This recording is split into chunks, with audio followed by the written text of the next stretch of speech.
Okay, thank you, Amy. As we all know, these are joint Board of Selectmen, Board of Finance meetings. So Amy and I will alternate running the meetings and as partners here. Amy did the meeting on the 5th. I'll do the meeting tonight and the one on the 18th, and then back to Amy on the 20th. So let's call the meeting to order. Let's let the minutes show that the full Board of Selectmen are here. Suzanne and Amy in person. Ken, I saw Ken on Zoom. Oh, okay. Is Ken Yeah. still there? Yes. Yeah, I'm here. You, good evening, Ken. And we'll also let the minutes reflect that 3 of the Board of Finance members are here, Rob, Brian, and Steve. This will be the joint meeting, joint special meeting of the Board of Selectmen and Board of Finance, February 11th, 2025. I'm not on the Board of Finance. Oh, excuse me. Okay. Nope, but I think, yeah, as a Board of Selectmen. Yes. acknowledged. Jackson's here as well. Not to be called Jason, it's Jackson Santos. Thank you for attending, Jackson.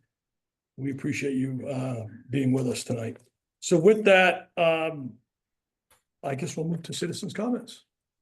Let's start in the room. Are there any citizens in the room that would like to make a comment? Okay, we'll move to Zoom. Are there any citizens on Zoom that would like to make a comment at this time?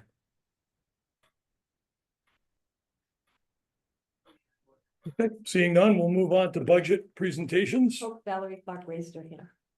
Just inside the deadline there, Valerie. No, we'd love to hear from you. Valerie, please state your full name and address for us.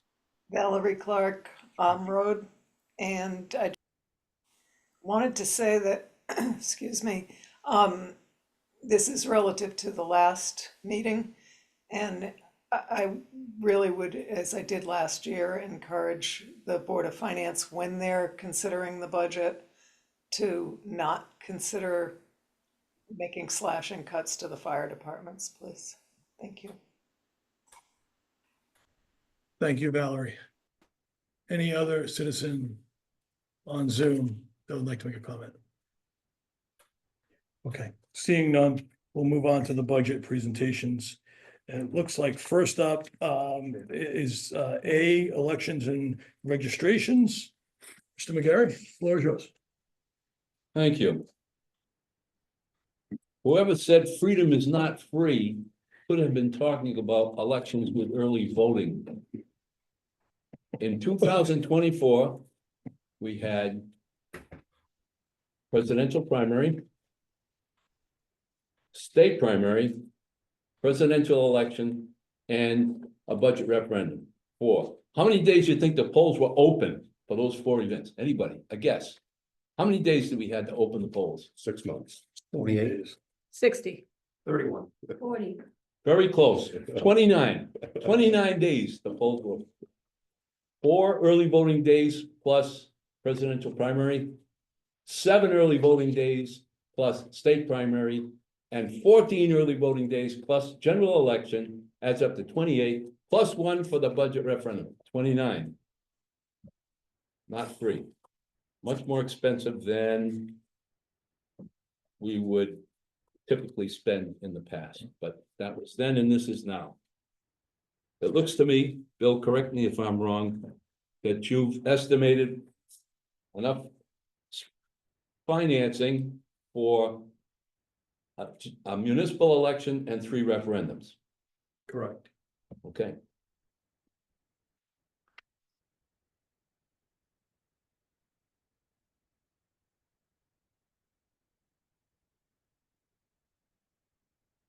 How many of those would be for the budget? I was assuming the 3. There may be another referendum throughout the year. I'm hoping 1, but.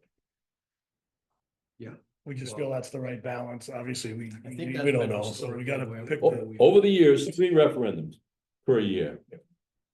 Not all for budgets, but that's generally what we run. Okay. A referendum now costs us $7,200. Question. Yes, Are we getting new tabulators? yes, Is there a cost to the town? no. That's the good news.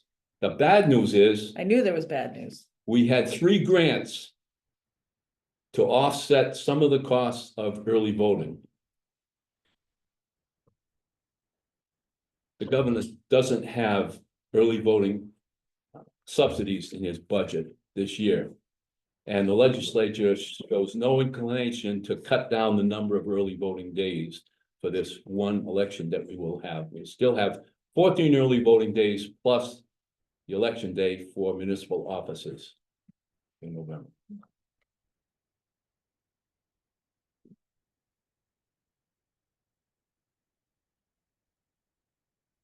How many early voters did you have for the presidential election? Oh, Just out of curiosity, it's not truly related. well, we to had the- 80% turnout, which is probably 10 percentage points higher than we typically get for presidential election.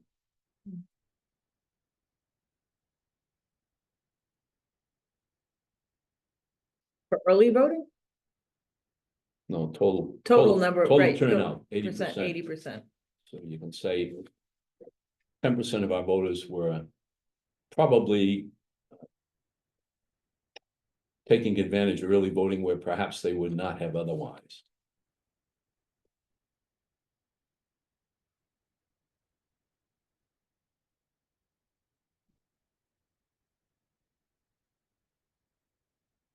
I see that on your training, Yes, you're increasing that by a decent amount, but, is that for new poll workers? uh, well, they are technically poll workers. Our election moderators must be recertified every 4 years. Okay. 4 years are gonna be up. Okay. Oh, okay. That's news for you, Sue. Yep, I didn't know it had been 4 years already.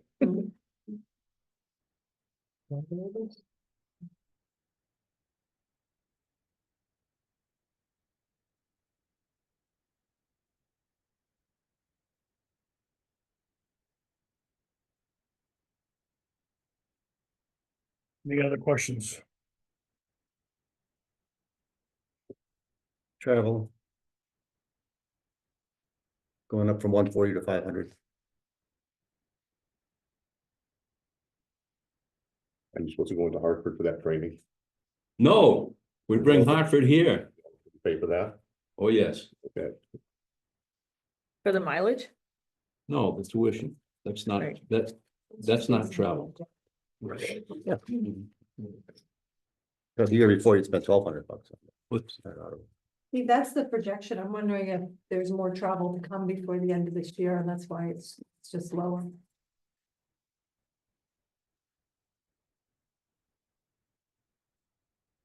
Because historically. I'm looking at the actual expected for the current year.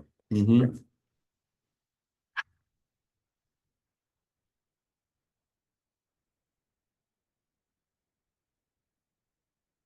Well, if you wanted to whack something, Steve, I guess that would probably not damage us severely. I wasn't looking to whack it. I was looking to, I understand it. It's kind of like snow. We don't know how much snow we're gonna get. We don't know how many referendums we're really gonna get. 3 is what we normally do, but there could be 4. So. And overall, we're down 2.78%. So. Yeah. If we're down 2.78% on every page, it'd be a fun budget season. So Wouldn't that be that delightful? would be awesome. I don't have any other questions. I don't Unless anyone else does. Thank you, neighbor. Freedom's not free, but it's cost less this year than last year. That's good. That's good. Fewer elections, that's what you have around here, fewer elections. Thank you very much. No other questions? My Mr. excuse, McGarry, I think so. Thank you. thank you very much for your time. Thank Okay, you. Thank you. Thank you. Check on the property. Good luck with your deliberations. Okay, next up, under budget presentations, town clerk, Renee Waldron. Renee, Not here. you're not here. Did send her. I saw it, didn't I see her? I thought I saw it. No, okay. If someone has her cell phone, maybe ping her and we'll jump to recreation. In the meantime, what do you think? That's fine. Just to not slow us down? I think that's a good idea. Okay. So, Do you raise Renee's number? I do. Okay. okay, thank you, Amy. She wants to join you to take up. Yeah. Yeah. Yeah. Frank was If sitting. you're here so in it- person, Sure. that's, yeah. Or you could jump on Zoom real quick. Well, I could go across the hall. Up to you guys. Okay. Now, you're up, Brian. Let's see.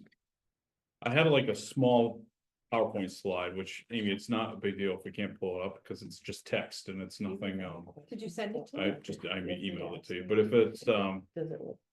if it's too difficult to bring up, I can just read When did text you this. sell it? So that. This Like, afternoon? Yeah, at like 5 o'clock. That means what we've was actually late. spent, what it was approved for. Got it? Yeah. Yeah. Maybe not. Wait, no, I'm just in the wrong one.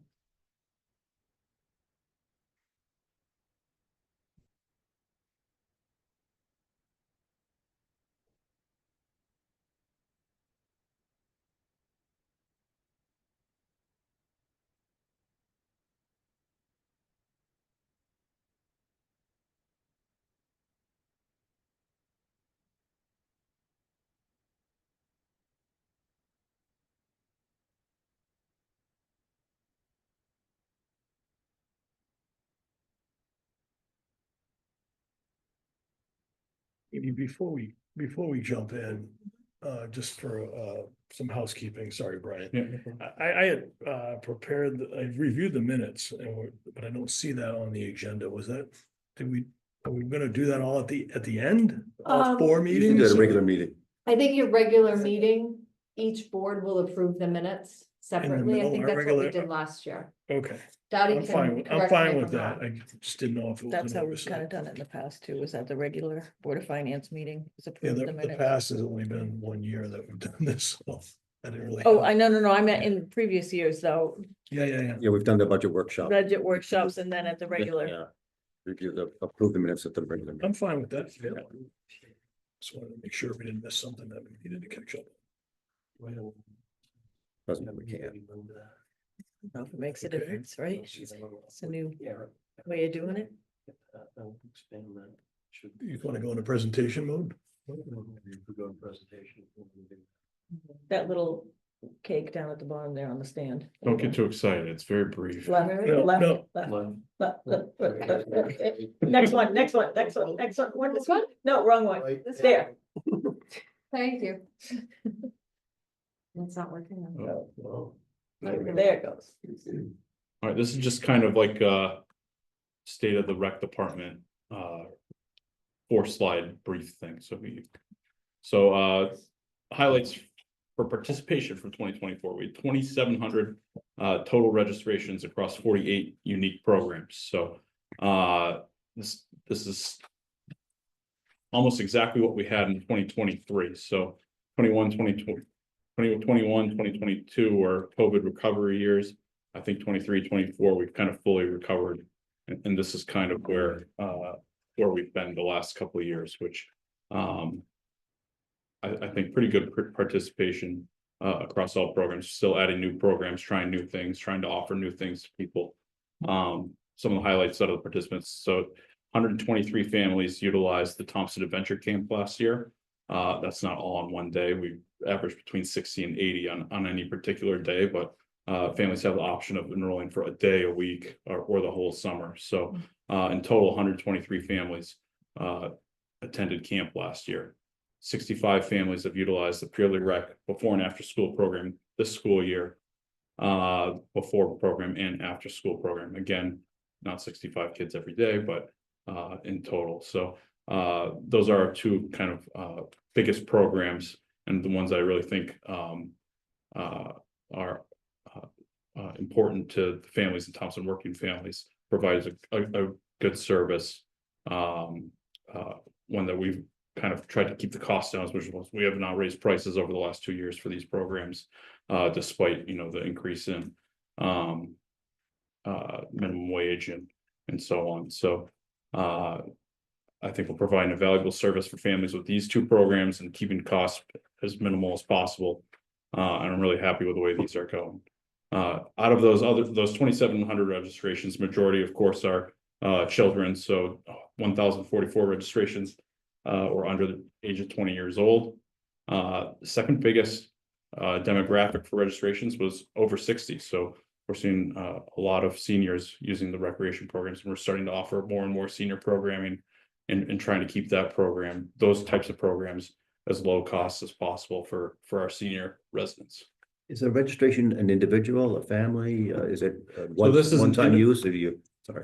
Yep, so a registration is any paid registration. So this is not counting all free programs we have, like events and things like that. So a registration would be if a person registered for 1 day of camp, that would count as a registration. If a person registered for the entire summer camp, that would count as one registration. If I registered for 1 week and then a second week. That would count as two registrations. Okay. Two registrations. But the families are individuals, so, or not 123 families might not be accurate. Might be 123 individual people, so it could be a brother and sister. But Yeah.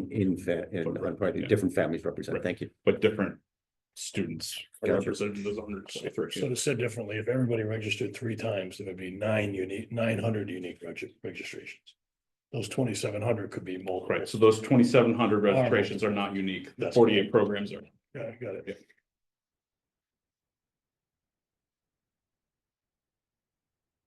It's a lot of families. It is, yeah. And not all from Thompson necessarily, but purely all are from Thompson. For summer camp, we do take 2 families from out of town. New programs for 2024. We had 9 successful ones. So Theater Club, Comic Book Club, Explorers Club are all after school enrichment programs. We had a 3-3-3 summer basketball league for middle schoolers down at Riverside Park. Pound exercise is a class that's been ongoing for the entire year. We have a new senior art class, new senior chair yoga, senior pickleball, and then Finding Your Roots, which is a genealogy series, partnering with the Thompson Historical Society. Free programs and events we run in 2024, which most of these are supported by the general budget, at least in some way. Easter egg hunt, Maker Faire, Touch a Truck, summer concert series, Community Day, October events, Trunk or Treat magic show, formerly the Laser Light Show, Winter Market Bonfire, and then our monthly senior lecture discussion series. So all those events are free for families to attend. Those won't be included in our participation number. So new coming up for fiscal year 2026, did just receive a $24,070 grant for senior programming from the Department of Aging and Disability Services. So some of that programming has already begun, including the senior art classes, senior chair yoga, senior pound classes. So those classes are offered at a significant discount, greater than 50% discount. So for the most part, those senior fitness classes are now being offered for $20 per 6-week session, when previously they were being offered for $50 per session. So significant savings for many of the senior programs. Additionally, we've received a $40,000 senior transportation grant for a passenger van, which we did find one. So hopefully completing the purchase this week. There are a couple minor changes that need to be made, or mechanical things that need to be fixed. Once those are fixed, we're going to complete the purchase and hopefully have it delivered over the next week or 2. So that we're going to be using that for additional senior programming, smaller day trips, hopefully in the $25 to $40 price range, to like local theaters or flea markets or restaurants, things like that. Another option to our bus trips, which we offer, which we have a larger day trip program, which has a higher price point, but also attended by quite a bit of seniors. So we're hoping to start offering those as soon as next month. Additionally, we have a new partnership with Optum Health, which will reimburse up to $40 for qualified people. People are able to qualify through their insurance provider, which will hopefully help keep the cost down of many of our fitness programs coming up the next fiscal year. Thank And then goals for 2026. Continue to add low, no-cost senior programming, taking advantage of the grants that we've received. And the new Optum Health Fitness partnership. We should be able to supplement a lot of these programs and keep costs very minimal for the senior population. Also want to have minimal fee increases and continue our steady enrollment for our childcare services like Adventure Camp and Purely Rec, which are really the lifeblood of the rec program. And then lastly, continue with infrastructure upgrades at Riverside Park to allow for additional utility. That's really our primary park that we've been using for most of our programs. We do need to replace the lights down there. I know that there was a line in the capital expenses for replacing those lights. We also are looking into some electrical upgrades, which could help for things like our summer concerts and community day. There is electricity down there, but it's not adequate, so it does need an upgrade. So We allocated a portion last year, I think so. this current year. We also had money which will cover under the public works budget for the footbridge, which connects Riverside Park to the library. And we're going to be doing some work on that bridge before the end of this year and hoping to continue it into next year from the parks budget, which Joe will be presenting on Tuesday, Super. next Tuesday. But that's in this budget. There's money in this budget, but we'll probably need a little A bit little more. more to in that, finish the work. okay, sorry. And now there's some added electrical work that wasn't contemplated, so we'll want to talk about that too. Right. And then I'm Did sure, you- I'm sure like everything, the lights have probably gone up since 2 years ago. So we are working on a grant proposal to kind of supplement some of That's great. that costs. There are a couple grants available to help improve the lighting and electric at Riverside Park. So Good. that's our I guess plan A is to go for a matching grant and use the funds that have already been allocated for capital improvement. And then Do you know the timing of that grant? We will have that. Uh, When we go to referendum? unlikely. So yeah. But the plan B is I guess kind of shrinking the scope of the project and focusing just on the lights and then pushing off the electrical upgrades until the following year. Yeah, do it in 2 Yeah, phases. right. Okay. I love that you're looking for alternative Yeah. funding for different things, and the senior resources grant, that's a new grant for us, isn't it? Yeah, so that one, well, we received it late last calendar year. But we've not applied for that before, right? No, I think it was a one-time ARPA fund type of grant, so Okay, I don't think it's available every year. Yeah. okay. And my $100 million question that I've been asking for the last 12 years, what's in the surplus for the rec department? I'll have to get Do you that. have, you get the breakdown? I will get it for you. Thank you. And the senior resources grant that you're purchasing a vehicle with, that's a new vehicle for the town. So do we take on the insurance and and any other associated costs, maintenance and all That that? would be additional. That's not in this budget, right? Does that come out of our maintenance budget for the, It does not come out of public works. Maintenance will be covered by either the rec fund if it's a large enough repair that would need to go to the rec advisory board or rec commission yeah, to decide if it's worth doing the repair.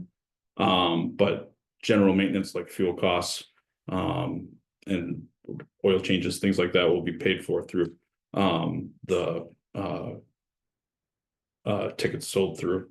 so it comes out of your That's for budget. our- Yeah. right, Yeah, so okay. For a revolving recreation. Okay. policy. Any other questions for Brian? Could you discuss the assistant director increase in Not yet. hours? Sure, so that's reflecting a 4-hour per week increase from 28 hours to 32 hours. The goal is to get assistant director into the office 4 days a week. Especially with the increase that we're expecting in senior programming. She does a lot of work with the seniors specifically. She worked really hard to secure that senior programming grant for us. which is gonna allow us to offer a lot of new programming. We're also planning to get her the passenger endorsement to be able to drive the vehicle and be a driver for some of those events. It also just really help with workflow in our office to have someone else in there 4 additional days rather than the current 3. To do all the administration work that comes with these programs, like the receiving the phone calls, marketing, the Facebook posts, emails with customers and so on and so forth. And she's doing a lot of the programs, right? yeah. Like she's actively engaging with, Absolutely. So Yeah. I would say she probably spends 10 to 15% of her time leading specific program, either senior programming or youth clubs or things like that.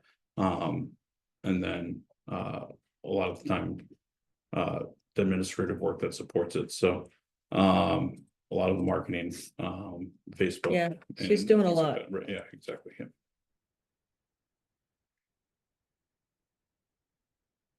Not disputing the requirement or anything, does it going over 30 hours make any difference in terms of benefits or anything? Is that No, a factor? Oh, okay, thank you.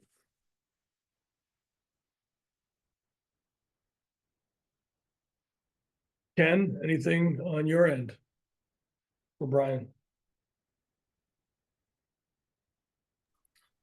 No questions at this time. Okay. Anyone else? Thank you. Okay. Thanks, Brian. Thank you. Thank you. Yeah, look at the revenue side when we meet, right? Yep. Feedback on Renee? she is not going to make it, but we could review her budget tonight, at the back end, maybe. But Or Could we add it? I mean, it's up to the group here, but it's a small enough budget that we could tack it on to, I mean, I'd rather first speak to our budget, Mhm. maybe tack it on to the other meetings. Okay, the other meetings are really pretty packed. But that's fine. I'm How okay does with the- whatever. What does the group whatever- want to do? I mean, The consensus. it's pretty straightforward. Pretty straightforward, but I Yeah. think I think the proponent of it ought to be here to talk about it. Okay, we'll tack I would prefer that. anyway. Okay, moving on to item D, library administration. Okay, so Bill and I worked together on this, with Bob LaChance, who could not be here tonight. Bob LaChance is the chairman of the library board of trustees. We tried. Bill and I analyzed various things, really thought that if we could just keep this budget pretty close to flat, that would be good. We made some adjustments to the fuel lines because we have a better rate coming for the heating oil. Really wanted the new director that was coming in to pretty much have the same budget to work with. As he starts the ground running on March 3rd, so. You will notice in the library director salary line, you won't see the 4% increase there. That actually reflects the salary he was hired at, plus I believe there is an anticipated 2.5% increase at 6 months. No, No? no, it was Okay. supposed to stay at 80, sorry about that. Okay, The live increase won't be budgeting, until folks. July, increase won't be until July of 2020, the following fiscal year. So he started at 82,000. No, 80. We just took the 82 included the 2.5% increase that was anticipated. So that'll That was just. So it will be dropped 2.5%. That'll just push down to 80. Push to The 82 80. push back to 80. Yeah. Okay. Now I get it. Is the projection for the current year just the budget? Is that what you're talking? No, I developed that projection the same way I've developed all the others.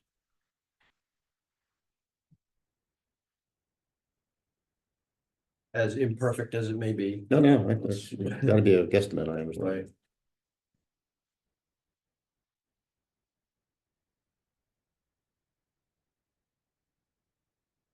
That would be a small decrease.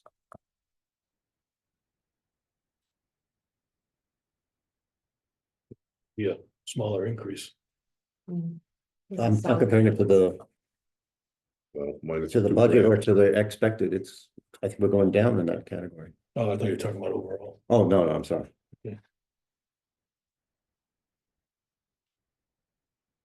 I don't have any questions, Amy, No. if anybody else does, it's mostly bodies. It's people, Right, it's exactly. people that run the Yeah. building and Right, run the programs. And then the community center. Community center. Yeah, let's move to the community center, item E. Not a lot of Sorry, change. unless anybody else had anything on D, I don't rush Right. anyone, everybody's good on D? Yeah. Okay, move to E. Bill, Not a lot of change here either. I'm trying to remember. Oh, electricity expected rate increase in the 3,000 there. And then the drop in heating, is based on our renegotiated rate, our locked-in rate for next year of $2.66 per gallon. This next comment will apply when we see heating all over, throughout the budget.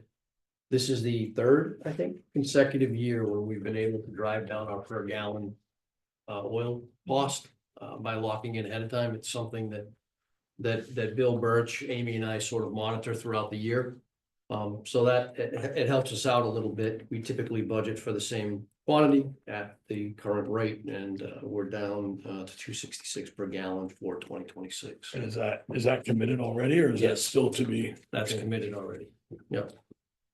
Is there any protection on that contract. yeah, It's contracted. Contract.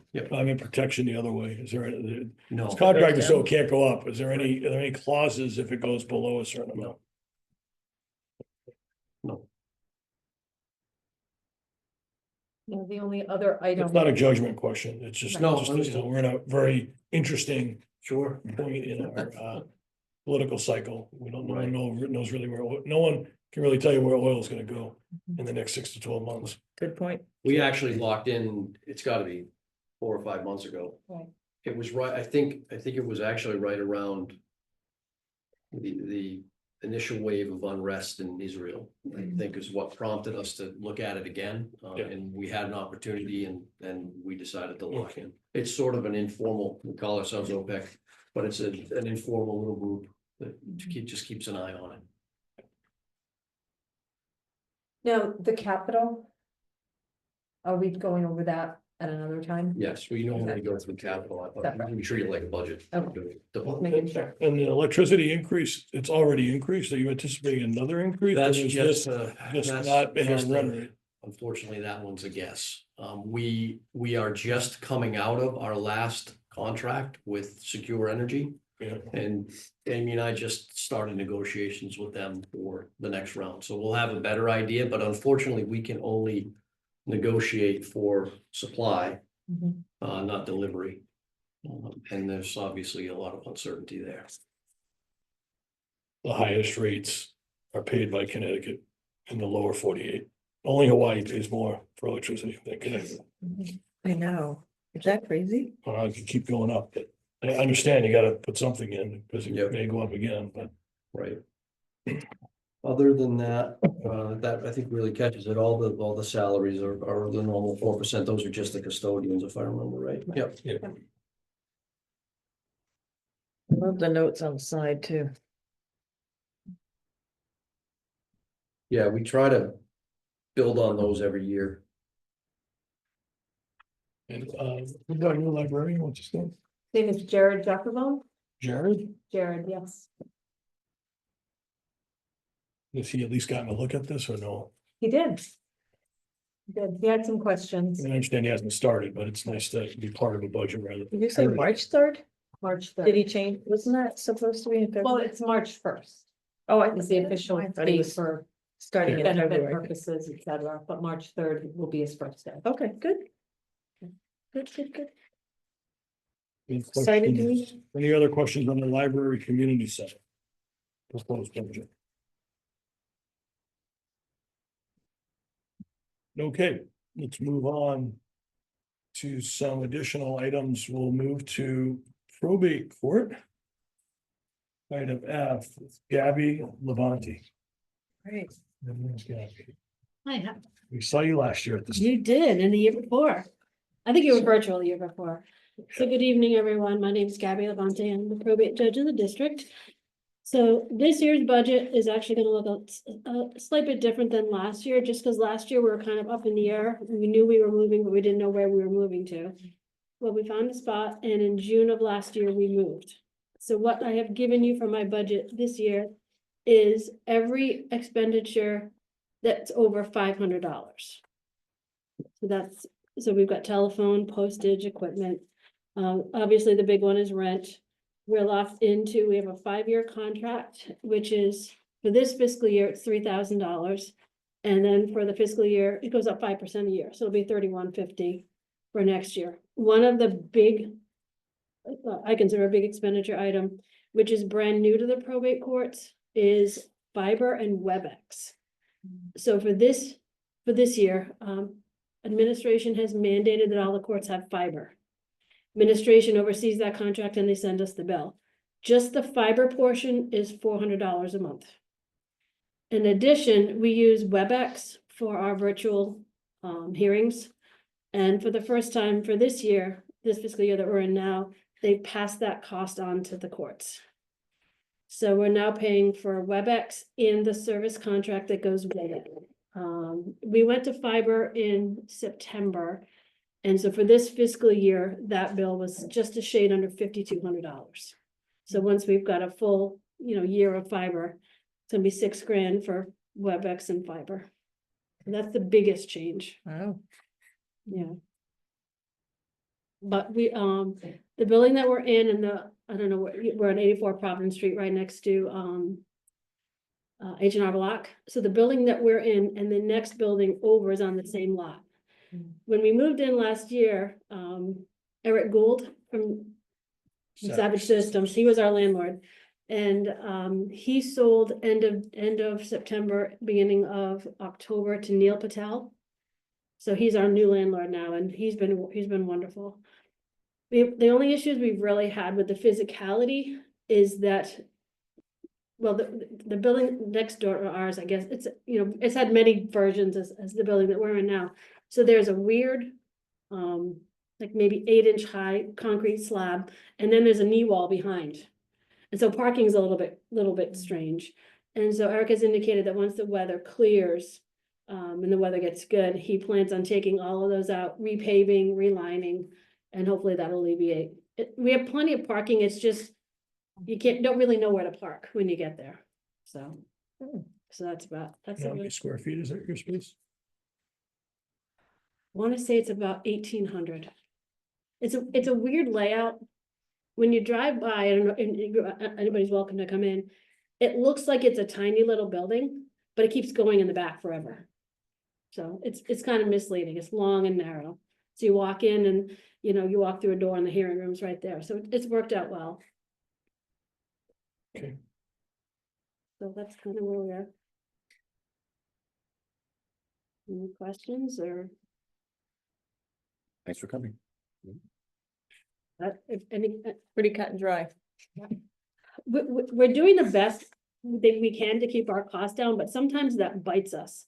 Like, for instance, when I first took office, our toner cartridges are $300 to $500 a piece. So I'm like, let's buy generic. And we ruined 2 copiers with generic cartridges. So it's worth, so we're always trying to figure out what that looks like, but. So. For lack of understanding, who dictates that you have to have WebEx and Administration, administration? probate court administration. Fiber is what runs our, we call it CMS, our case management system. That's one thing that's in the works. We have kind of an antiquated system, so if I'm working on a file and I pull up, we've got like all these boxes. I pull up one box and I want to say, okay, here are the parties to a case, but then I want to say, okay, what are the fees? I have to close it out and open up another one. So now there's been a 2-year work group. I think it's going to take another 2 years. We're going to go with a web-based, and that's why they're requiring fiber. So hopefully in the next 2 years, I don't know that the people who use our court will see it, but on the servicing side, those of us who are processing files, it'll be, I've gotten to play on it a little bit, and it's going to be a godsend for us. It's just an antiquated system. It doesn't really make a whole lot of sense. How many buildings did you look at before you settled on that one? But you went to the town hall. You didn't We like that? looked, I wanted to go to the town hall. We looked at 4. In a perfect world, we're one of the only probate, there's only 4 or 5 of us, less than 10% of us in the state who are not in municipal buildings. Is that the primary driver of the increase? So it looks like you were 11,000 last year for us. Now Yeah. it's 14,700. So we're seeing a 30, almost a 34% climb. Is Yeah. the rent driving the majority of that? No, a lot of Combined it's, with the fiber WebEx? yes, but also the budget for last year was the same as the year before. So we're looking at a 2-year increase. So I guess one Yeah. simple question is what's driving the increase? What are the major items that are driving? most of it is going to be, we'll just, Because this doesn't show the prior, it's just showing current. last year's budget was 54,670. Yep. And that was what it was the year before too. So. A lot of it is just honestly postage. The amount of money we spend in postage is outrageous.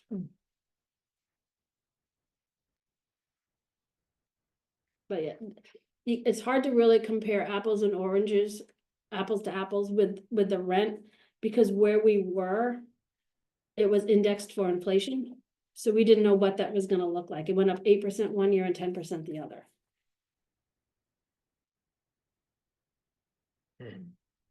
So now we know we're at 5% increase every year. What index is that?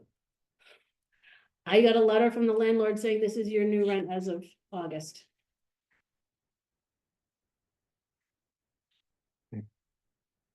But a lot of it is just the office supplies, it's the electric, that's most of it.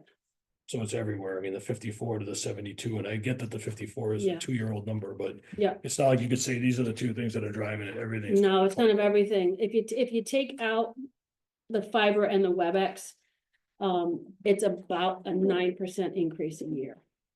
But that 6%, because we have a smaller budget, it's a bigger percentage because our budget is smaller.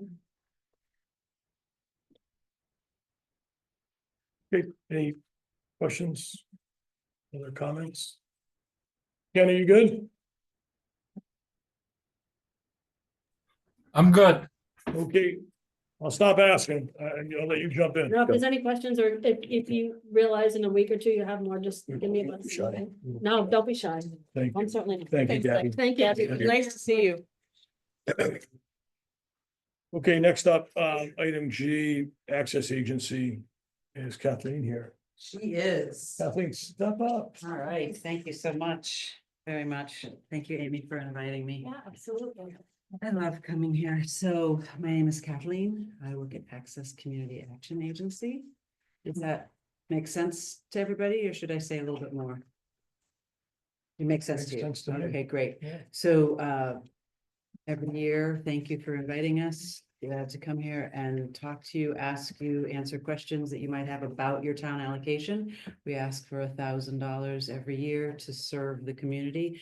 I didn't send you a slide, and I didn't bring a ton of information. We mailed to Amy's office what we call our allocation letter, and with that, yes, thank you very We much. all received that and had a chance to Oh, review it. great. Did you So, get this too? Yeah, I have that too. And I looked at that. Thank So you. we all looked at it. We all. Great. So then you know why I'm here. I don't have to say anything else.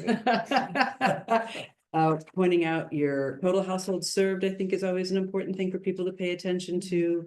And then Thompson is not unique. The largest dollars that we provide to every town that we serve, all 28 of them, is in the home energy assistance program. So that almost $300,000 is that's the biggest number in every town. So.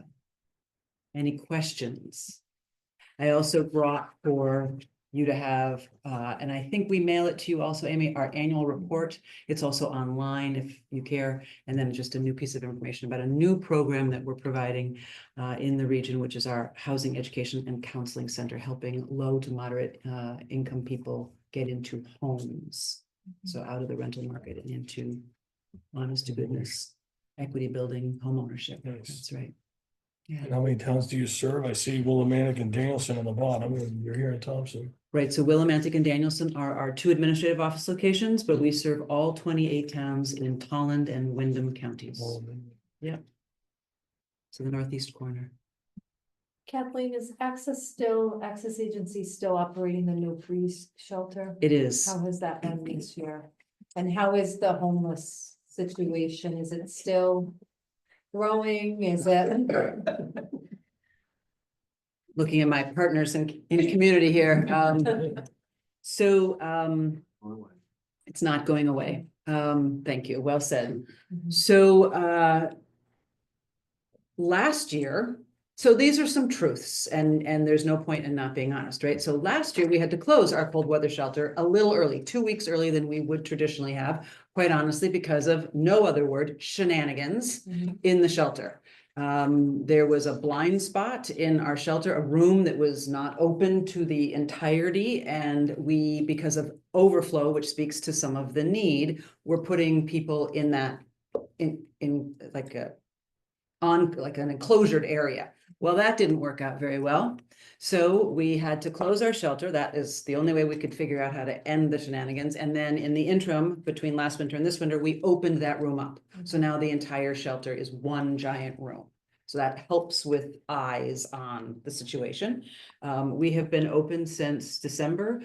We have a 18 bed capacity, I think, and we are not always 100% full, but pretty darn close. What we have not had to do is to put anybody in our 24/7 shelter, which is contiguous to the cold weather. The backyards touch. So it's easy to provide service and to put people into overflow if we have to. Obviously, if it's particularly cold out, that jumps up numbers for everyone who's providing a service. Our emergency shelter, which is our 24/7, not the cold weather, but the emergency shelter, which has been in existence for some time, is always full. We've gone back up to a 50-bed shelter and we are full. We're always full. We're never not full. I can't think of we're never not full. And other sheltering services, and Diane can speak to this at some level, I'm sure as well. And as Jim said, it doesn't go away. You know, you think you gain some ground, and somebody might talk about fewer numbers here or there, and then 2 or 3 or 5 years later, you're right back, if not more, from where you started. And with housing costs, rental costs, so forth and so on costs, especially in our senior population. So if I had to pick a group of people that we are seeing more on the edge, if you will, it is the 62, I'm going to say 62 and older crowd. Certainly youth, I think youth would be the other category. So the two ends, if you will. So, and we have children in our shelter right now. Holy Family is full. And the Wyndham No Freeze, which has changed its name to Project Hope, and is now a 24/7 shelter, not just a no freeze. They are under construction. They do have sheltering services this winter. They're going to be expanding their service capacity, not making it smaller. So that's sort of the very quick, high level landscape. We just received some granting dollars and balance of state dollars for some domestic violence, rapid rehousing. So there's an increased need to support people fleeing domestic violence in the region. And we have also taken on more capacity in our rapid rehousing, youth navigation. So all of the homelessness prevention conversations are just getting bigger and louder instead of smaller and more quiet. Does that help? No, that's not helpful. Does that answer the question? Yeah, sorry. Yeah, and you know, Diane is here from United Services and Jim from the NECOG. I mean, this is the work that we're doing. When you have your 50-bed capacity facility full and somebody else shows up, what happens? It depends. If we can accommodate them in an overflow capacity, we do. So so the other answer to your question is that it doesn't happen anymore where somebody just knocks at the door. There is now a system that's been in place. It's been in place for some time to navigate how people enter into homelessness prevention or homelessness response. And it's through the use of 211 and the diversion system. So hopefully what happens is that somebody enters the system through that 211 door, if you will. And then we as it's called the CAN, the Coordinated Access Network, work in combination with other partners in the area to place people where we can. So it might be so the very first questions that we ask you are questions like, Are you sure? Like, is there anybody who can take you in? So that diversion conversation. If the answer is absolutely not, then we might be hoteling people. We might making calls to other shelters or other places. So it's this very coordinated network of providers who are helping to keep people out. We try to keep people out of shelter-based living as much as we can. And then the other side of that is that rapid rehousing. So if they do enter into it, how quickly can we move them into stable supported housing? So you have a network to be able to collaborate and look across all the inventory that's Right. there versus So over, the United have a higher Way- cost to take care Yes, of it helps it because it's networked, absolutely. And that's through the United Way and the Connecticut Coalition on Homelessness. State of Connecticut have partnered, and this is 10 years ago, at least, yeah, to do that. And so it works, and there are more people, right? So I don't know what the tipping point is. We are housing people as fast as we can. I don't know when that ends. Hopefully ends in a bad way. Like if it ends, hopefully it's in a good way. It's challenging. It's very challenging. Yeah. And then there are some times when, we've had situations at our shelter that have gone south really quickly and people have had to be discharged. We have had to evict them from shelter-based care. It's really bad behavior. Police involvement, it happens. And I think Diane can speak to a lot of why. People make bad choices sometimes. People make bad people are complicated. We are complicated. People come with the consequences of, I'm going to use just one simple word. It's not simple at all, but one word: trauma. The consequences of trauma that are impacting the people that we are providing services to are pretty intense. And given that we live and work and love in the most under-resourced section of Connecticut, we're seeing a lot of increases in people's needs, trauma-based needs, basic needs, addiction and recovery needs, mental health and behavioral needs, housing needs. Any concerns about changes in federal funding? Oh, absolutely. 100%. Access Community Action Agency is a 95% federally funded agency through the state pass-through. Absolutely. This dollar amount here, this heat assistance or home energy assistance program, this is about a third to a half of our total annual budget. Those are federal dollars. And if something were to happen to those LIHEAP dollars, and I mean this respectfully and compassionately, because I think we are all doing this together. Every single community that we serve, this $300,000 into your community is, yeah, it's real. Today we take deep breaths and we're Have you had any cheerful. impact so far? I'm sorry? Any impacts so far? Yet. No.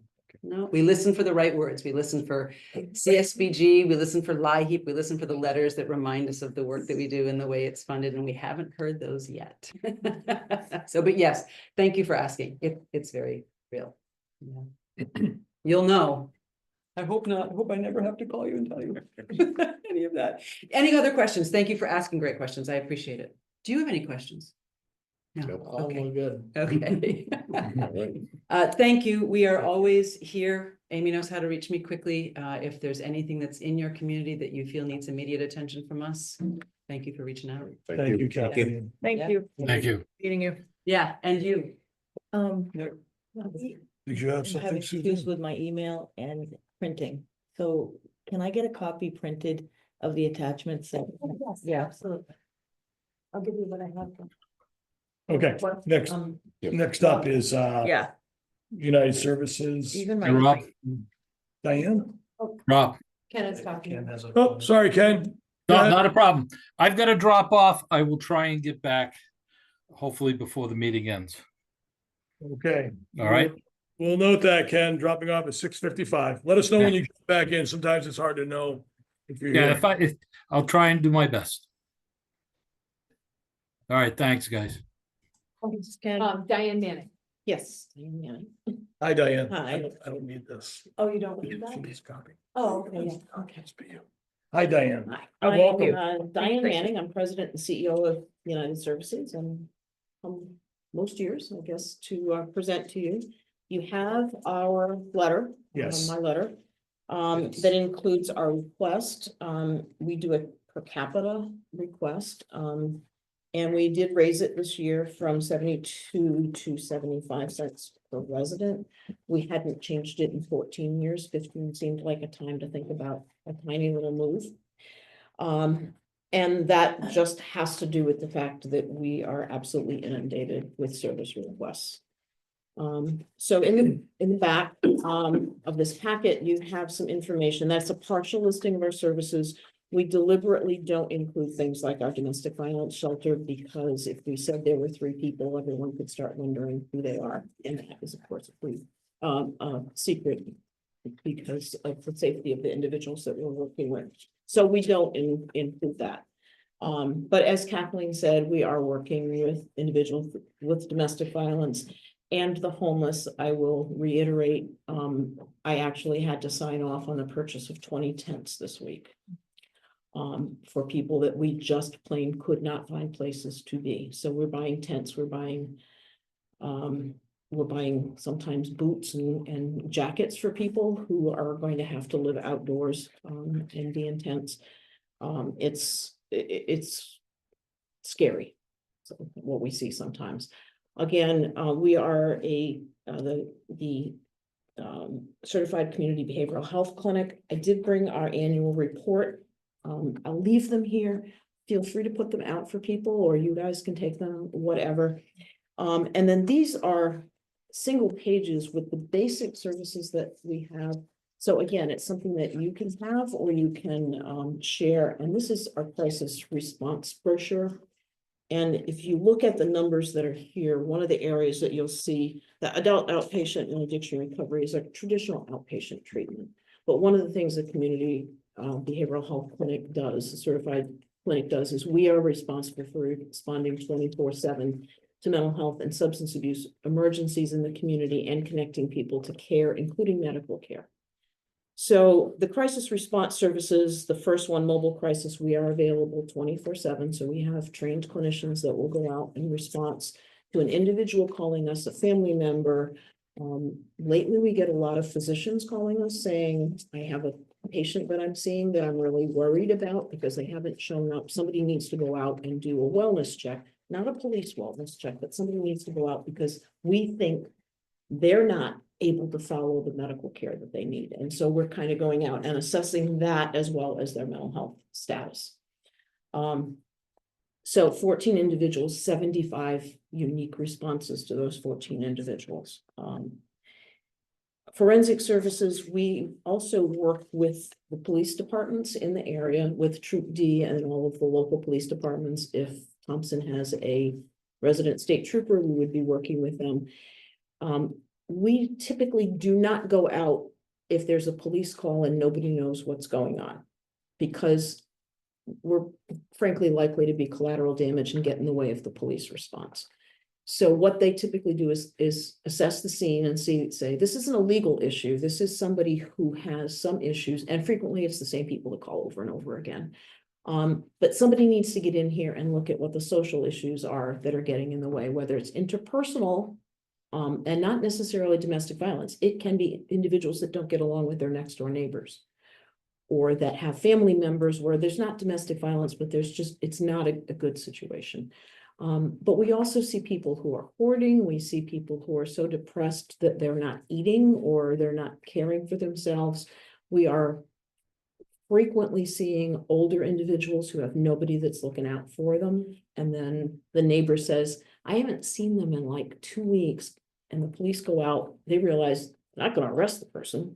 They need help. That's when we come in. So that's this forensic group. So 3 individuals in Putnam that the police referred to us to go out and look at case managing and getting them kind of organized. And then the crisis response engagement and stabilization team, those are individuals who really do have psychiatric issues, not just not individuals who are having problems with hoarding or getting food or need to be connected to other care, but these are people who actually have psychiatric issues. And so they are going to get medication, case management. We really wrap around them. Thank you, everyone. Thanks, Kathleen. So when we're working with those individuals, our goal is to have them not go to the emergency room, not have to call the police, not have to call the ambulance, but that they have somebody who's putting the things into place that stop that. Because for a lot of the people that we work with, when they get anxious, they call the ambulance. I need 911, I have to go to the emergency room. The cost to the system in general, not to us, but the system, is humongous. Just walking into the emergency room, they have to medically clear you. They have to do a lot of things, plus the cost of an ambulance getting you there. It typically it's $1,600 for the first hour you're in that ED. And then it can go on from there. If you go there and you didn't need to go for $1,600, I can do a lot of work with you. And so that's really what we look at in looking at crisis response and engagement, is really getting people to call us instead and to be connected to services that have them not call because they don't know what else to do on Saturday night and they're feeling a little antsy. And so they can call us. We can have somebody go out, but we also can connect them to things. So Saturday night's not such a scary night, or Tuesday night, or whatever night it might be. Work Services is actually doing, those are 12 people who got jobs through us. Not with us, but that we connected to jobs in the community. Our Child Guidance Clinic is again an outpatient clinic. Behavioral Health Home is another relatively new concept. And we work with individuals who have had a $10,000 Medicaid spend in the prior year. And our job is again to stop them from using those medical care and actually do some proactive work with them. So we have nurse care managers, we have an APRN that works with them. We've just opened primary care. So rather than, again, someone using the emergency department or being in the hospital when they don't need to be because their diabetes is out of control, or their COPD is out of control, or they haven't stopped smoking, that we're working with them to try to keep them out of the higher cost medical care. And again, that medication assisted treatment, we use medication for opioid, alcohol, and tobacco dependence. And what we're seeing is finally cigarettes are expensive enough so people are actually thinking about quitting.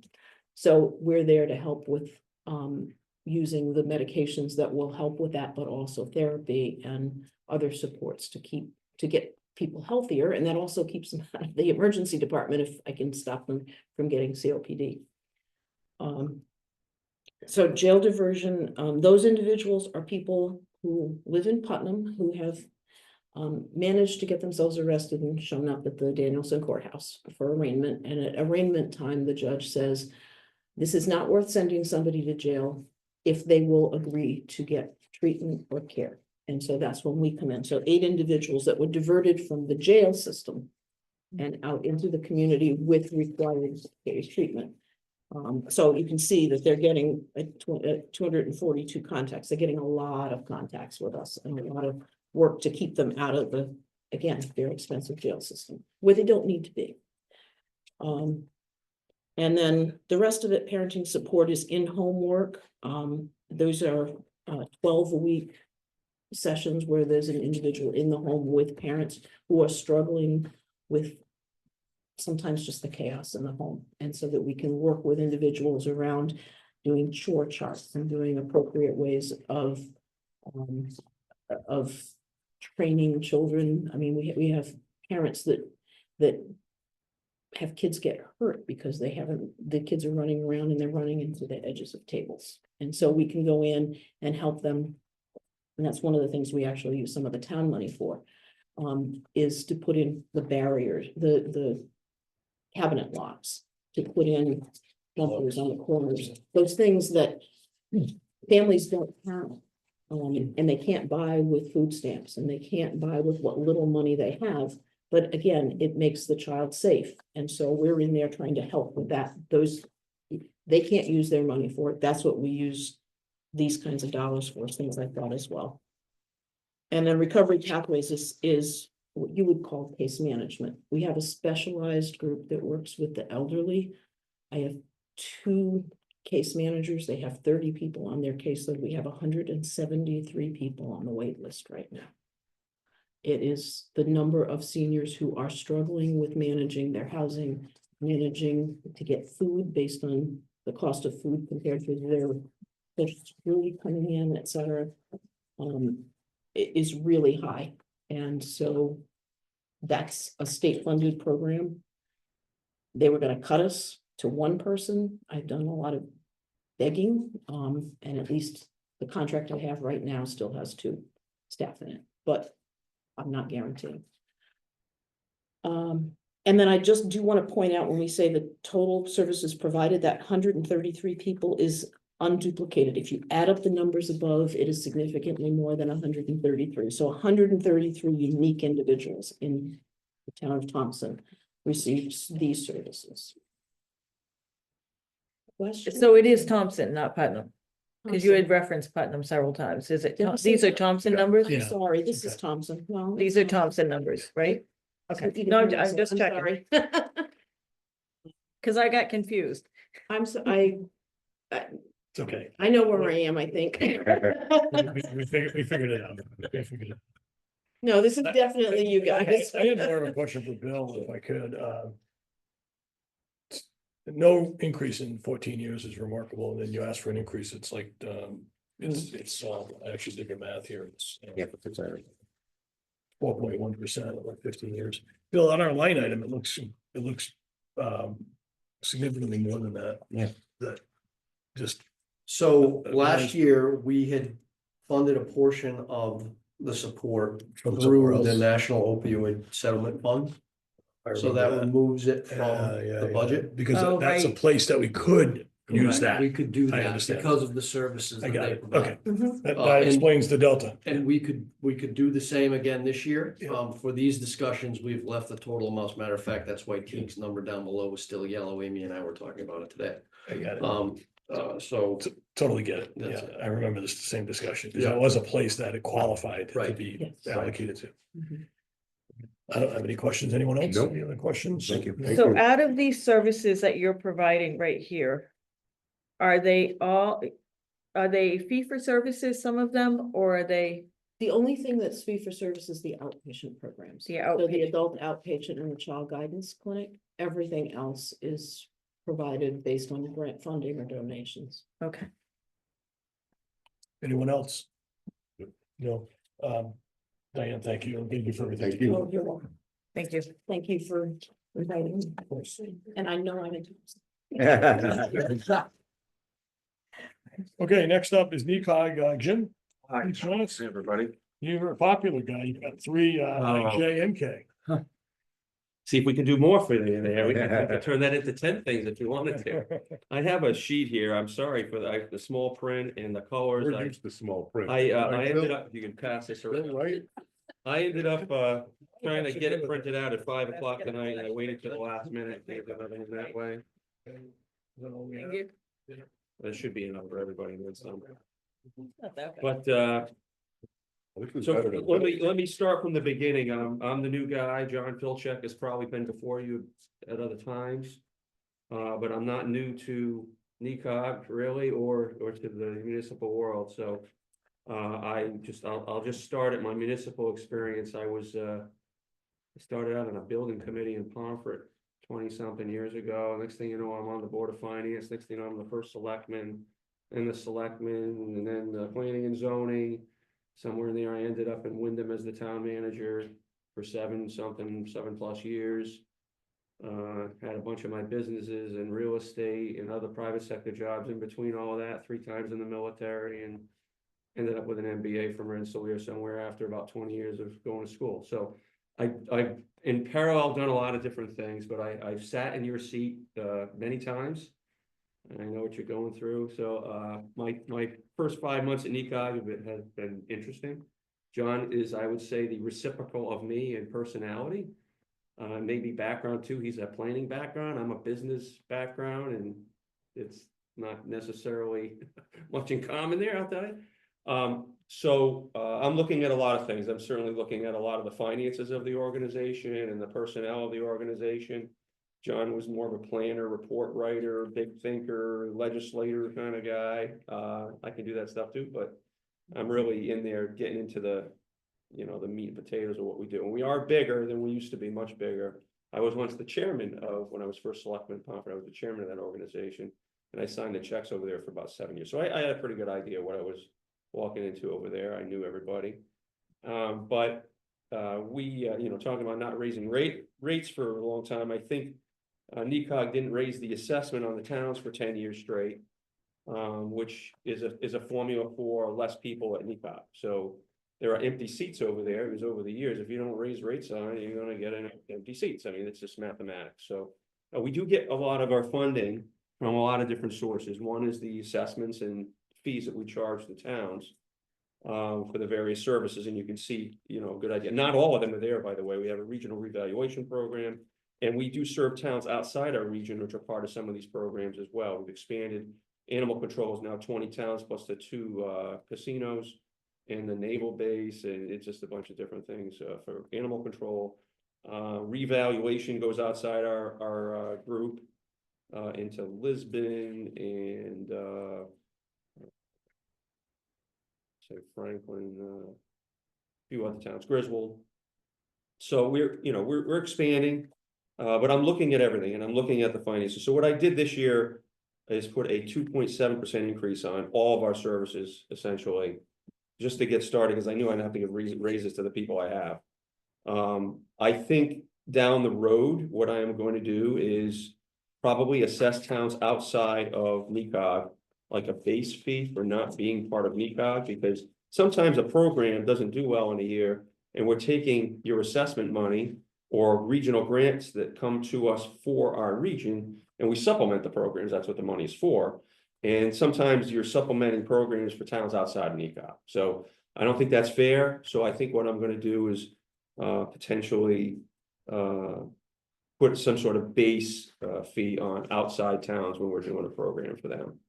And if they don't want to participate, they don't have to participate.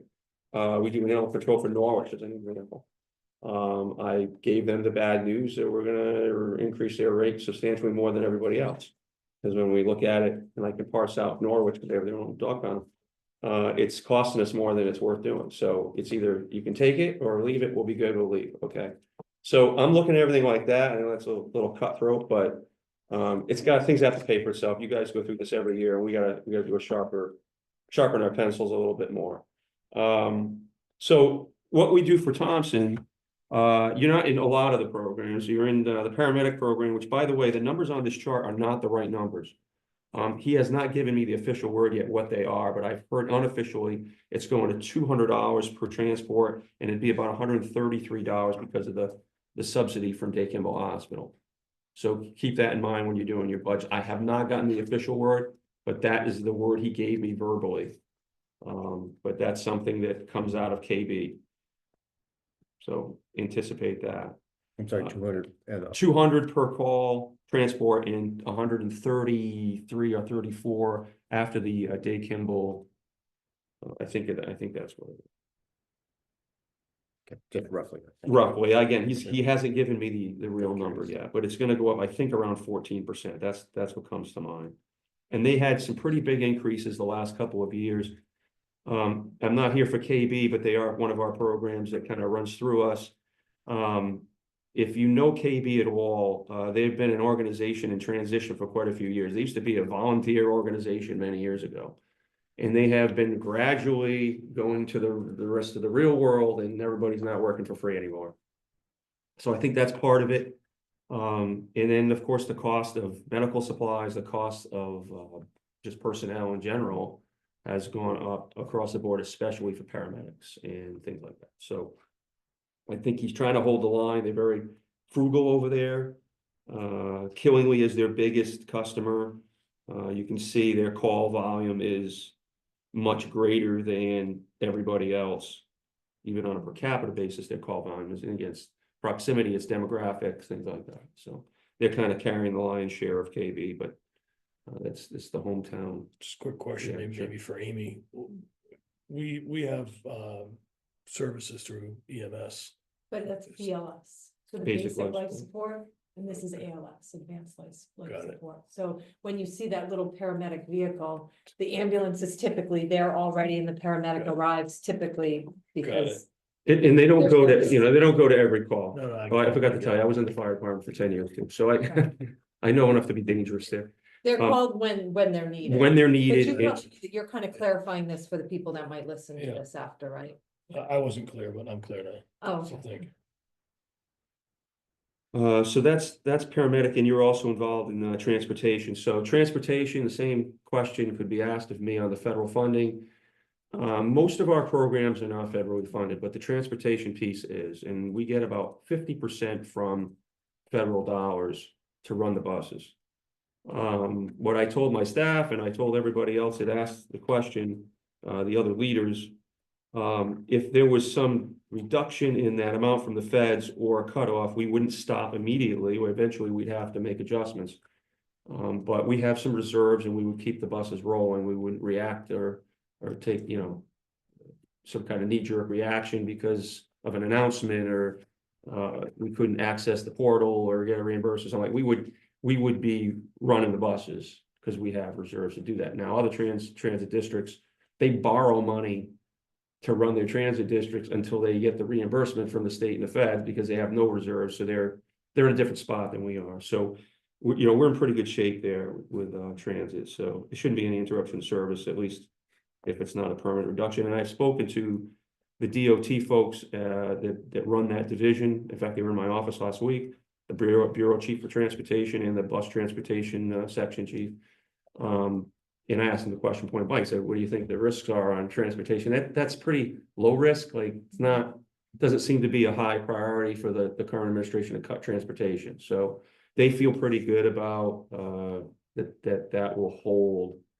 It'll be one of the last places they're gonna chop, but you never know. So those are the two things that you subscribe to, but your general assessment, there's a lot of things we do for Thompson. There's a lot of grants that flow through us to the towns. Some of them, we prioritize based on different applications from the towns. We get the calls on, say, GIS, even though we don't subscribe to the GIS program. We have, I talked to Jim Larkin, he's the director of planning, and I asked him, what have you done for Thompson in the last few years? And, the hazard mitigation plan, you're included in that. That again, we're almost hopefully over the finish line with that. There's a bunch of other grants. One of them is the Safe Streets grant that we just got. There's a couple $100,000. There's there's a new GIS grant. And so again, and even though you're not included in the GIS program, the GIS grant from the state is to help all the towns in our district. GIS that you subscribe to, that's to host and maintain everything. But you would still be included in these other grants because you're part of NECOG. So you get those services. I know Jim had said you guys were involved in the SEDS plan, pollution reduction grant that we received $40,000. So again, any town that's part of NECOG, any of these general grants, you would be part of that, those services.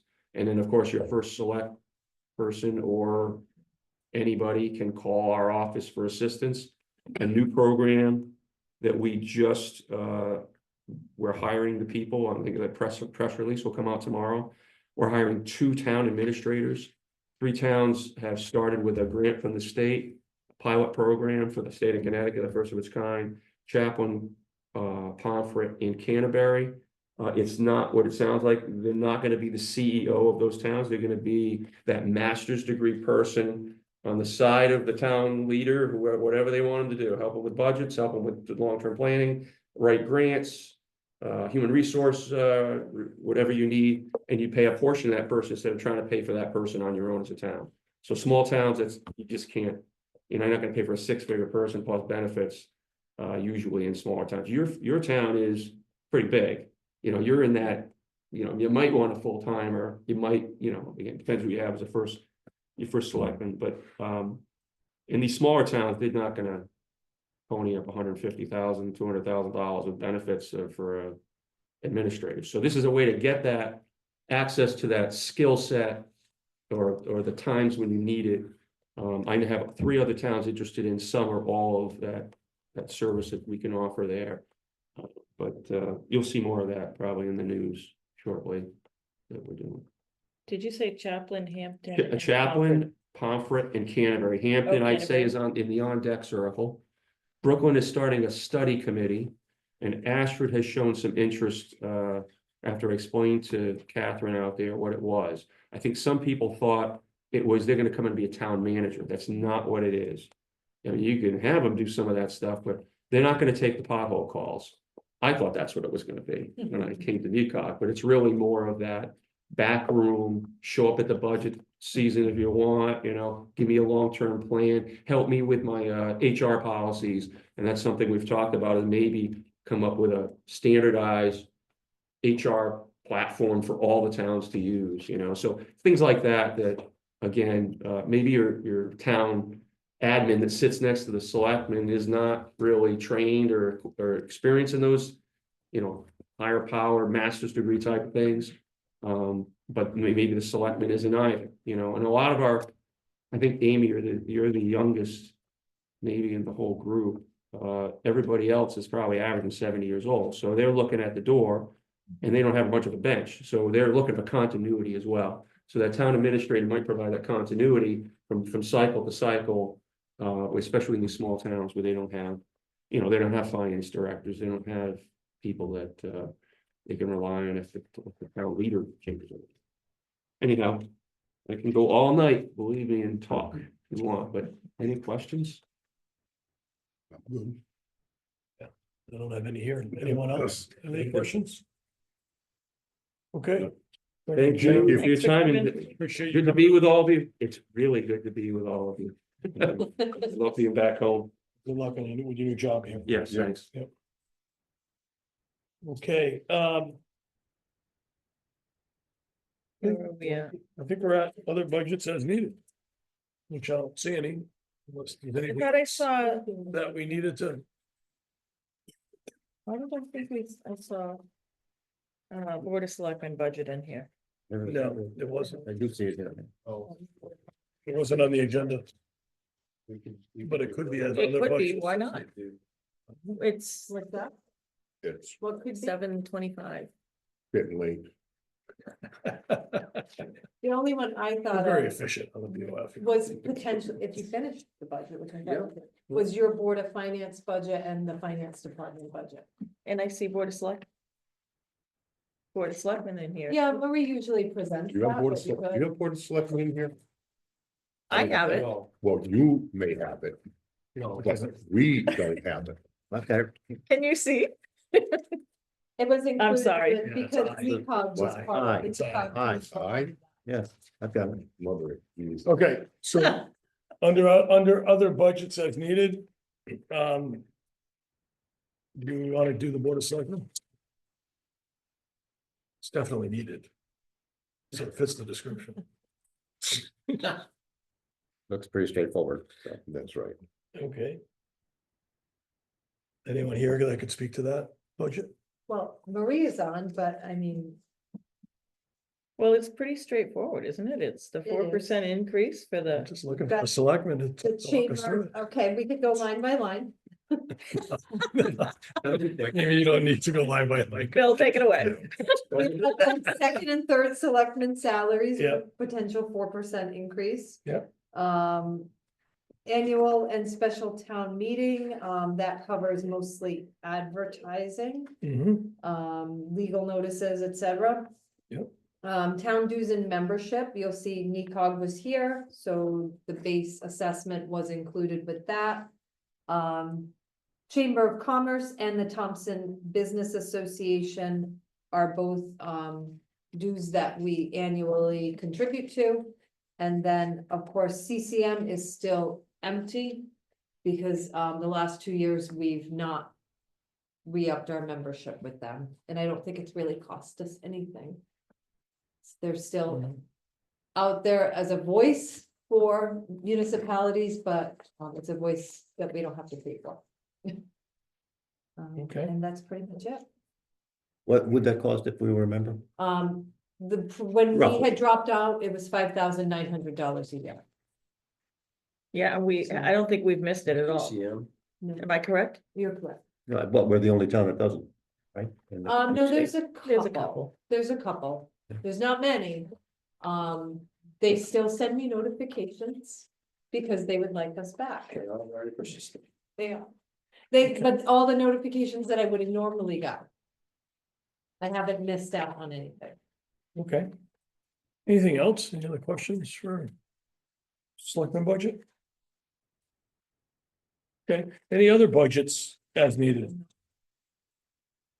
Any other budgets as needed? Suzanne, do you have any others that you? Wait, I do have one here. Let me see what it Yeah, is. and that was great, thank you. Your participation is more. All right, not too much fun in one night. Yeah. Are there any others? You said I possibly Board of Board of Finance and Finance Department. Which we don't have sheets on, but the budgets All are up on the complete. screen if you would like. You can show them on the screen. I'm okay with going through those two. It's I mean, it is pretty 7:25. early. They're brief like the Board of Selectmen. Yeah. Right, Last part. yeah. we That's can okay. show- I know it's nap time, but Yeah, Board of Finance, and if I can just take a quick spin because it is pretty straightforward, 4% for Bill, the. Bill, No, can bigger. can you go to the bottom and where it says 100% and expand that one out there? If I go, I try to balance it a bit, is that better? that's a little better for me. Oh, you mean, on this screen? The bottom corner and make it whole thing bigger. Does that work? Start with that? that, right? We can- There we go. But can you take up more of the TV or no? I don't. I don't. Go to the think edge, so. I edge of can- the, Oh, wait, Clo- that's me. close Hold that. on, wait, Yeah, wait, there there we we go. Sorry about that. That was me. All right. So see where I'm at here, what's changed? Down at the bottom. 4% on the salaries. Which would Yeah. include recording. Recording Right, secretary. Recording secretary, Yeah, should be financial and accounting, this is the increase in King and King's fee. Yeah, for the And audit. that's per the contract, Yeah.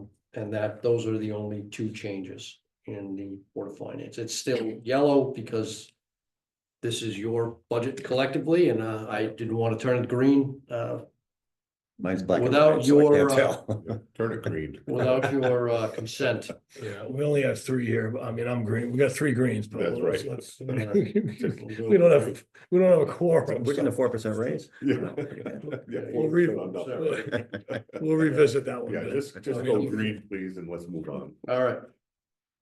If you would like, we can also do, Yeah, let's do it. finance and treasurer. I believe is 13. Amy, how come it doesn't fill the whole screen? I wonder. Maybe try one more thing. That's okay. It's a big screen. Salaries, 4%. There's really not a lot of change here in finance. I think we had a $100 increase, and that was to cover expected increased bank fees, and that has to do with this might land in the tax budget, but Scott has some new software and a new collection system that sometimes results in some additional fees. So he had added $100 there. Other than that, it's all salaries. Professional fees and affiliations and the like, you'll see. I wasn't projecting anything for this year. That really is because my dues and fees related to my CPA certification and my fraud examiner certification. I bounced them back and forth between the town and the school on alternating years because I'm 50-50. So this is a school year.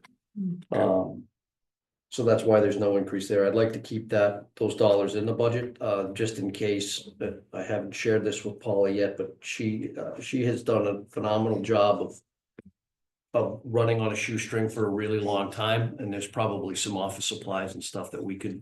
Yeah, we could refill. So really, not a heck of a lot going there. Was there another one you had? in And mind? Bill, on the assistant treasurer, on the Yes. assistant treasurer, is it the That same guy. contractor you've been using? It is, Okay. yes. And you're still happy with that He's relationship? doing a phenomenal job. Guy. The things that he focuses on, he helps out tremendously with audit prep. For those of you who don't know Guy. He is a retired CPA. At one point in his career, he actually audited towns in Connecticut. So his help there is invaluable. He has also helped us improve our bank reconciliation process. Paula does a lot of sort of the ground level work on that. Guy will do the actual reconciliations and then I'll do the reviews. I actually reviewed a couple of them this afternoon, before the meeting. So that's something that we really enhanced over where we were in the past. The auditors like that. It just boosts sort of financial controls in general. Yeah. And we split Guy with the school. Yeah. So occasionally he will do school related work. I would say most of the time he's down here. He will come in frequently on Mondays and Tuesdays when I'm up at the school. So there is some type of finance director presence. Most days of the week. So is he 40 hours, 20 hours at the school, 20 hours here? He's, no. So no, he's a about 20 10 hour, hours a week 20 hours per pay period. for both. No, 10, roughly 10, 10, roughly 10 hours a week At each location. at each location, right? Okay, Yes. got it. And that is lumpy in that when we're doing audit prep, Yeah. he's working a lot He's more. 18 here. And then, yeah, Yeah. and then there are a few, if he runs out to Arizona to visit the grandkids, he might taper down for a couple of weeks. Yeah. So, No, thanks, Bill. I bring it up because I think it's a great example of, rather than just bringing another full-time body in. right, That would probably be operating at a lower level. You got a real top-notch, exactly, person, but you don't need them for 40 hours, but right. you It worked out really multi-use and a well. lot of experience, so Yeah, great, that's good. guy's been very I don't know if everybody feels this way, but might it make sense for your professional costs and fees, et cetera? Instead of 1 year school, 1 year here, how about 50-50? That way it's sort of, you don't Yeah, get the we could- lumpiness. yeah, we could definitely do that. Otherwise, it's not a big number overall, but I also, specifically with it's not covered, row 18, I guess, meetings and fees. There are a couple organizations out there that frankly I should be involved in. Sort of the state finance director or town finance director organizations that that's been on the list to kind of dip the toe in there. I just haven't had a chance. So that's some of the meetings and fees. I believe my predecessor had gone to some annual conventions and the like. Yeah. I don't do a heck of a lot of that, but it's something that probably could be valuable in the future. Mhm. That's what the original budget in those lines, I Right. think, is for. Okay. Bill, I agree with Steve. I'd rather see the line in there and just split it 50-50 every year. Sure. I think the transparency of it, and down the road, people, I mean, that's just me. I agree. It's clear. It's being spent in a certain way, Yeah. I mean, Well, again, it's one some pocketbook or the semantics. other, but at least it's presentable to the public. People are gonna say, oh, how come it wasn't in last year's, And I people- think that's a good point. Okay, any other questions for Bill or comments? Go green, the last thing was go green. Any other, Suzanne, do you have any other ones Budgets. that you'd like to bring up? any other budgets as needed? Well, I don't know what's on the agenda for our next meeting. Do we have that? That's not Maybe on the are there agenda. any other small budgets that we could go through just to, I mean, most of the departments, the only other one would be town clerk potentially, but she's not here. I mean, to go through other departments when the staff aren't here to present, right?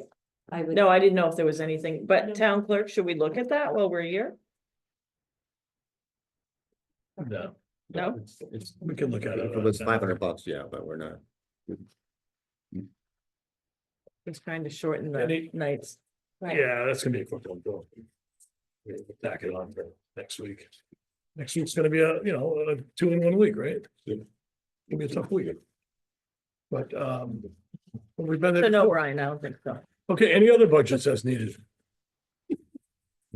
No more budgets as needed. Okay, do I have a motion to adjourn? Wait. Steve, Second, I just was gonna ask if we could announce the date of our next meeting so that the audience is. yeah, But I go ahead, have it you can here do on it my after. trusty little color coded Okay. sign. Our next meeting will be February 18th, A week from tonight. a week from tonight 6:00. at 6 PM, Same. followed by a meeting on the 20th, Thursday at 6 PM. That's a BOF, not a BOF. It's a joint meeting. Oh, it's a joint meeting also, okay. Yeah, it's our regular meeting and a joint meeting. Okay. I So- will not be at the 20th, just so you know. And I will not be able to zoom in. Okay, I will chair the 18th, be in the Amy, air. and I'll And be I'll be zooming there. on the 20th. I'll be Okay. far away then. So- So any other comments? Steve, you had the motion to adjourn. Was there a second? Second. Brian seconded, all in favor? Aye. I. No opposed? All right. Done. Thank you, everyone. Thanks.